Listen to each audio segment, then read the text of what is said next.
আসসালামু আলাইকুম everyone. SSC 26 ব্যাচের শিক্ষার্থীরা কি অবস্থা ভাইয়ারা?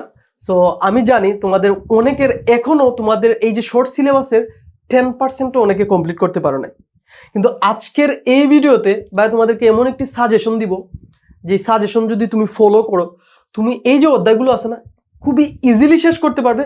এবং এইখান থেকে প্রায় তুমি মনে করো এখনো যে সময় আছে তোমার হাতে, এখনো যে সময় আছে ওইখান থেকে তুমি 95% মার্ক কিন্তু তুমি অ্যাচিভ করতে পারবা কেমিস্ট্রিতে। কিভাবে? খুবই সহজ এবং খুবই সিম্পল ওয়েতে আজকে দেখাবো। সো অবশ্যই ভিডিওটা শুরু থেকে শেষ পর্যন্ত দেখো এবং যেই সিস্টেমটার কথা বলবো ওই সিস্টেমে তুমি করতে থাকো। দেখবা যে 2 মাস পরে তোমার এই কোনো অধ্যায় কিন্তু থাকতেছে না। সো কিভাবে করবা? সো দেখো, তার আগে আমাদেরকে একটা জিনিস বুঝতে হবে, সেটা হচ্ছে আমাদের যে শর্ট সিলেবাস, এই শর্ট সিলেবাসে কিন্তু আমাদের সিকিউ থাকবে কি 7টার মধ্যে আমাদের আনসার করতে হবে কয়টা? 4টা। সো আমাদের সিকিউ থাকবে কয়টা? 7টা। আনসার করতে হবে কয়টা? এই যে 4টা আনসার করতে হবে আমাদের। তার মানে আমাদের অধ্যায় আছে 6টা, প্রশ্ন আসবে 7টা। তার মানে প্রতিটি অধ্যায় থেকে একটা করে প্রশ্ন অবশ্যই থাকবে। আর কি, যেহেতু 6টা অধ্যায়, যে কোনো একটা অধ্যায় থেকে কি হবে আমাদের ডাবল কোয়েশ্চেন করবে। সো সেটা আমরা অলরেডি বুঝতেই পারতেছি কোন অধ্যায় থেকে করতে পারে। সেটা হচ্ছে অধ্যায় 11 খনিজ সম্পদ ও জীবাশ্ম, যেটা সবচাইতে বেশি কঠিন এবং বইয়ের কারণ বা আতঙ্কের কারণ বলতে পারো। বাট এই অধ্যায়টা শর্ট সিলেবাসের বাইরে হলেও এই অধ্যায় থেকে প্রতি বছরই 1 থেকে 2টা প্রশ্ন করে থাকে, তাই না? সো মোটামুটি ধরতে পারো যে এই অধ্যায় থেকেই 2টি প্রশ্ন করার পসিবিলিটি 90%।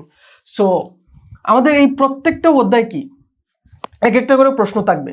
সো আমাদের কাজ কি? আমাদের কাজ কিন্তু এইটা না যে আমি কোন অধ্যায় থেকে আনসার করতে পারতেছি, এইটা না। আমাদের কাজ হচ্ছে আমরা 4টা প্রশ্ন একেবারে ভালোভাবে আনসার করতে পারতেছি কিনা, এটা আমাদের দেখার বিষয়। সো তুমি যদি এই মনে করো 6টা অধ্যায় না, এই 6টা অধ্যায় থেকে 4টা আনসার করতে চাও, তার মানে তোমাকে 4টা অধ্যায় এমনভাবে প্রস্তুতি নিতে হবে যাতে এই অধ্যায় থেকে আসলে তোমাকে কেউ আর আটকাতে পারে না। তোমাকে এভাবেই প্রস্তুতি নিতে হবে। সো এইটা আমরা করতে পারি যে 2টা গ্রুপের মাধ্যমে। কারণ একটা গ্রুপ হচ্ছে তাদের যদি কোনো রকম জাস্ট শুধু 80 যাদের টার্গেট, তারা কি করবে? তারা অবশ্যই এই অধ্যায়টা স্কিপ করবে। এই অধ্যায়টা কি করবে? স্কিপ করবে। আর যারা 95% মার্ক ক্যারি করতে চাও, এখন যে সময় আছে, পসিবল, এটা সম্ভব, তোমাদের কিন্তু এই অধ্যায়টা বাদ দেওয়া যাবে না। কারণ হচ্ছে ভাই এই অধ্যায়টা আহামরি তেমন কঠিন কিছু না, কিন্তু এইচএসসি লেভেলে এটা অনেক কঠিন, বাট এসএসসি লেভেলে এটা এত কঠিন না। অ্যালকেনের বিক্রিয়া, অ্যালকাইনের বিক্রিয়া আর হচ্ছে নামকরণ, এগুলো যদি মোটামুটি তুমি বুঝতে পারো, প্রসেসটা ধরতে পারো, তাহলে এইখান থেকে তুমি একটা না একটা আনসার করতেই পারবা। একটা একটু কঠিন হবে, একটা একটু সহজ হবে যদি 2টা করে। সো এই হচ্ছে কথা, যে যারা আমরা কোনো রকমভাবে জাস্ট আমাদের টার্গেট হচ্ছে 80-র উপরে পাবো, তাদের জন্য এখন বলতেছি যে আমরা যেটা করবো সেটা হচ্ছে, দেখো এই যে 3টা অধ্যায় আছে না, অধ্যায় 3 যেমন পদার্থের গঠন, পর্যায় সারণী আর হচ্ছে কি রাসায়নিক বন্ধন, এই যে 3টে অধ্যায় না ভাইয়া, এগুলো কি একটার সাথে আরেকটা কানেক্টেড। কিন্তু দেখো, তুমি যদি পদার্থের গঠন বুঝতে চাও তাহলে তোমাকে অবশ্যই পর্যায় সারণী জানতে হবে, পর্যায় সারণীর মৌলগুলো ভালোভাবে চিনতে হবে, গ্রুপ, তারপরে হচ্ছে পর্যায়, এই যে পর্যায়বৃত্ত ধর্ম যেগুলো আছে এগুলো তোমাকে ভালোভাবে বুঝতে হবে। এবং রাসায়নিক বন্ধন বুঝতে গেলেও কিন্তু তোমাকে পর্যায় সারণীর একটা ধারণা তোমাকে রাখতেই হবে। তার মানে কি, অবশ্যই অবশ্যই আমাদের এই 3টা অধ্যায় কি করতে হবে? অবশ্যই আমাদের এই 3টা অধ্যায় আমাদের ভালোভাবে কমপ্লিট করতে হবে। এই 3টা অধ্যায়, পদার্থের গঠন, পর্যায় সারণী আর হচ্ছে রাসায়নিক বন্ধন, এই 3টা যদি তুমি ভালোভাবে কমপ্লিট করো, এইখান থেকে 3টা তুমি পাবা। এখন প্রশ্ন মিক্স হোক আর সরাসরি অধ্যায় থেকে দেখ, এটা অন্য বিষয়, বাট এই 3টা অধ্যায় থেকে তুমি 3টা প্রশ্ন পাইবা। তারপর হচ্ছে আমরা যদি এই যে মৌলের ধারণা, রাসায়নিক গণনা, এইটা অনেকের কাছে কঠিন, অনেকের কাছে সহজ। যারা হচ্ছে ম্যাথে ভালো, ক্যালকুলেশন করতে ভালো লাগে, তাদের কাছে এটা খুবই সহজ। কারণ হচ্ছে এখানে স্পেসিফিক কয়েকটা সূত্র আছে যেগুলোর মাধ্যমে, ওই যে মূলের সূত্র, ওগুলোর মাধ্যমে কিন্তু তুমি এই অধ্যায়টা খুব সহজে কমপ্লিট করে ফেলতে পারো। এবং ম্যাথ রিলেটেড, এখন যাদের ম্যাথে ঝামেলা আছে, ম্যাথে ভয়, ম্যাথ দেখলেই আমরা যারা ভয় পাই, তাদের জন্য এইটা আমরা স্কিপ করতে পারি, আমরা এটা স্কিপ করতে পারি। আর এইটা আমরা করতে পারি, সেটা হচ্ছে রাসায়নিক বিক্রিয়া। এখন এই যে রাসায়নিক বিক্রিয়া, এটাতে তেমন কিছু নয়, কয়েকটা বিক্রিয়া তুমি করবা আর হচ্ছে কি বিক্রিয়ার নামগুলো মনে রাখবা, তাহলেই দেখবা এই অধ্যায় শেষ। খুব অল্প সময়ের মধ্যে তুমি কিন্তু এটা শেষ করতে পারবা। দেখো, তোমরা যদি এই পদার্থের গঠন পর্যায় সারণী আর হচ্ছে রাসায়নিক বন্ধন, আর এই অধ্যায়টা করো, জাস্ট এই অধ্যায়টা করো তুমি, তাহলে দেখবা এখান থেকে 4টা সিকিউ কিন্তু তুমি এনশিওর করতে পারবা। বাট এটা রিস্কি। তুমি যদি প্রপারলি 4টা সিকিউ এনশিওর করতে চাও তাহলে তোমাকে এইটাও পড়তে হবে, যদি এইটা বাদ দাও। যদি তুমি মনে করো যে আমার জন্য এইটা কঠিন, খুবই কঠিন, হ্যাঁ, যদি তুমি মনে করো আমার জন্য এইটা কঠিন, তাহলে তুমি এই যে রাসায়নিক বিক্রিয়া হচ্ছে রাসায়নিক মৌলের ধারণা ও রাসায়নিক গণনা, এই যে 5টা অধ্যায়, এই 5টা অধ্যায় তোমাকে অবশ্যই করে যেতে হবে। দেখো এই 3টা আর 2টা 5টা অধ্যায় তোমাকে অবশ্যই করে যেতে হবে। কারণ হচ্ছে এই 3টার থেকে দেখবা যে একটা না একটা তোমার মিস হয়ে গেছে, হ্যাঁ হতেই পারে, একটা কঠিন করবেই। সো যাতে তুমি ব্যাকআপ হিসাবে এইখান থেকে একটা মিস হলে যাতে এইখান থেকে দিতে পারো, ওইটা তোমাকে এনশিওর করতে হবে কিন্তু, নাহলে তুমি 4টা কিন্তু দিতে পারবা না। ওকে, সো তোমাকে অবশ্যই, যদি এই অধ্যায়, আমি বলবো যে তুমি একটা অধ্যায় স্কিপ করলে তোমার কোনো কিছুই হবে না। যদি তুমি এই অধ্যায়টা স্কিপ করো তাহলে এই যে মূলের ধারণা আর রাসায়নিক গণনা আর হচ্ছে রাসায়নিক বিক্রিয়া, এটা তোমাকে পড়ে যেতে হবে। আর যদি তোমার যদি এই অধ্যায়টা ভালো লাগে, সেটা হচ্ছে খনিজ সম্পদ ও জীবাশ্ম, এটা যদি তুমি বুঝতে পারো, যদি ভয় না পাও, তাহলে তুমি এটা বাদ দিতে পারো, সমস্যা নাই। এই 3টা আর এইটা অধ্যায় যদি পড়ে যাও, তাহলে দেখবা এখান থেকে তুমি 4টা অনায়াসে আনসার করে দিয়ে আসতে পারতেছো।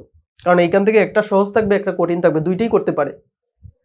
হ্যাঁ, সো তুমি যদি 95% মার্ক পেতে চাও, তাহলে তোমাকে অবশ্যই আমি বলবো তুমি এই অধ্যায়টা করে যেতে পারো। সো এগুলো তো অনেক কঠিন, তাই না? তোমার কাছে অনেক কঠিন লাগতে পারে, বাট তুমি যদি দেখো ভাই, তুমি যদি এই যে প্রথমে তুমি কিভাবে পড়বা, রসায়ন হচ্ছে কিন্তু ইনফরমেটিভ, এখানে এত ক্যালকুলেশন নাই, কিন্তু ইনফরমেশনগুলো মনে রাখতে হয় আর হচ্ছে সিস্টেমটা মনে রাখতে হয়। ফিজিক্সের মতো এখানে কিন্তু এমন কনসেপ্ট না যে কনসেপ্ট দিয়ে তোমাকে পেঁচায় দিবে। রসায়ন তুলনামূলকভাবে অনেক সহজ, আর এখন যেহেতু শর্ট সিলেবাস, তোমাদের জন্য আরো অনেক বেশি সহজ। 2 মাসে এগুলো কমপ্লিট করা ইজি। হ্যাঁ, 2 মাসেই কমপ্লিট করতে পারবা। কিভাবে করতে পারবা দেখো, তুমি যদি প্রথমে বেসিক, ধরো তুমি পদার্থের গঠন, হ্যাঁ এটা তুমি কিভাবে পড়বা, প্রথমে তুমি ওই যে বই আছে না, বইয়ের বেসিকটা কমপ্লিট করবা। বেসিক কমপ্লিট করার পর তুমি যেটা করবা সেটা হচ্ছে সিকিউ করবা, প্লাস হচ্ছে এমসিকিউ। তুমি যদি প্রথম বেসিক কমপ্লিট করে তারপর সিকিউ এমসিকিউ করো, দেখবা এই অধ্যায়টা থেকে যেভাবেই তোমাকে প্রশ্ন করা হোক না কেন, তুমি আনসার দিতে পারবা। এখন এই যে এমসিকিউ আর সিকিউ, এই যে সিকিউ আর হচ্ছে এমসিকিউ, এইটা তুমি কয়টা করবা, সেটা হচ্ছে তুমি 2020 থেকে 2025 সাল পর্যন্ত যতটা বোর্ডের কোয়েশ্চেন আছে না, সবগুলো তুমি প্র্যাকটিস করতে থাকো। আগে বেসিক কমপ্লিট করো, তারপরে সিকিউ এই 20 থেকে 25 সাল পর্যন্ত যতটা সিকিউ আছে কমপ্লিট করতে থাকো, দেখবা যে একবারে ইজি হয়ে গেছে বিষয়টা।